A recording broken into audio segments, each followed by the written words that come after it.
যে আমাদের উস্তাদ সাথে আছেন অনেক জ্ঞানের অধিকারী, এবং তার কাছ থেকে যদি কেউ জ্ঞান কোরআন শরীফ সম্পর্কে যদি কেউ শিখতে পারে, আমার মনে হয় যে এই জগতে অন্য কোনো হুজুরের প্রয়োজন হবে না। মানে কোরআন শরীফে কিভাবে পড়তে হয় সম্পূর্ণ তার ভিতরে আল্লাহ পাক দিয়ে দিয়েছেন, আমরা শুধু নিতে যদি পারি। তো যেহেতু এই কোরআন শরীফ শিখে আমরা কি করি, নামাজ পড়ি, এই অনুযায়ী জীবনযাপন করি, ইহকাল পরকাল যেন আমাদের সুন্দর হয়, সেজন্য আমরা এই কোরআন শরীফ শিখছি। এই কোরআন শিখে সর্বপ্রথম কাজ হলো নামাজ পড়া, ঠিক না? আল্লাহ নবী ইন্তেকাল করবেন, তার 5 দিন আগে প্রচন্ড জ্বর হলো রাসূলুল্লাহর। এই জ্বরে তিনি কখনো হুঁশে আছেন, কখন বেহুশে যান।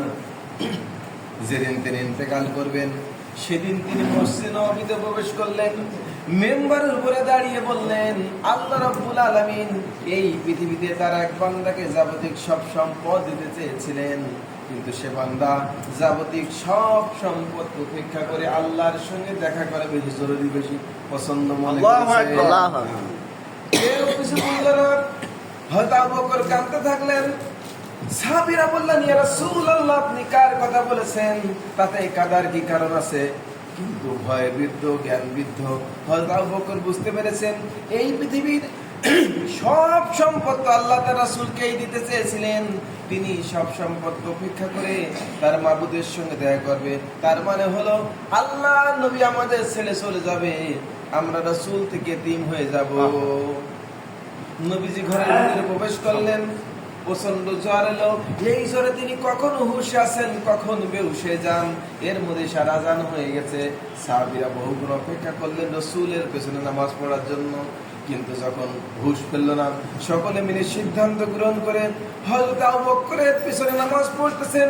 কিন্তু সাহাবীরা নামাজের ভিতরেই কেঁদে কেঁদে হয়রান হয়ে যাচ্ছে যে রাসূলুল্লাহর মুসাল্লায়, রাসূলুল্লাহ যায় নামাজে, রাসূলুল্লাহর মেহরাবের ভিতরে কেউ যখন পর্যন্ত দাঁড়াতে পারে নাই, আজ আবু বকর গিয়ে দাঁড়িয়েছে, তার অর্থ হলো আল্লাহ নবীর পেছনে নামাজ পড়ার কিসমত থেকে তারা মাহরুম হয়ে গেল। হুজুর বলেন, আয়েশা, মসজিদ নববীর দিকের যে দরজা জানালাটা আছে ওইটা একটু খুলে দাও, আমার মাথার উঁচু করে ধরো, আমি একটু নামাজের জামাতের দৃশ্য দেখি। দরজা খুলে দেওয়া হলো, নবীজির মাথা উঁচু করে দেওয়া হলো, নবীজি আবার শুয়ে পড়লেন। হযরত মা আয়েশা লক্ষ্য করে দেখেন নবীজির 2 চোখের কোনা দিয়ে পানি টপ টপ করে পড়তেছে। হযরত মা আয়েশা বলেন, ইয়া রাসূলুল্লাহ, নামাজের জামাতের দৃশ্য দেখে কাঁদবেন কেন? হুজুর বলেন, আয়েশা রে, এটা কোনো দুঃখের পানি আমার নয়, এটা কোনো কষ্টের পানি নয়, এটা আমার সুখের কান্না, আমার আনন্দের কান্না। এই যে জামাতে নামাজ পড়তেছে লোকেরা, এই জামাতকে কায়েম করার জন্য তায়েফের ময়দানে অনেক রক্ত আমার ঝরেছে, সাহাবায়ে কিরাম জীবন দিয়েছে।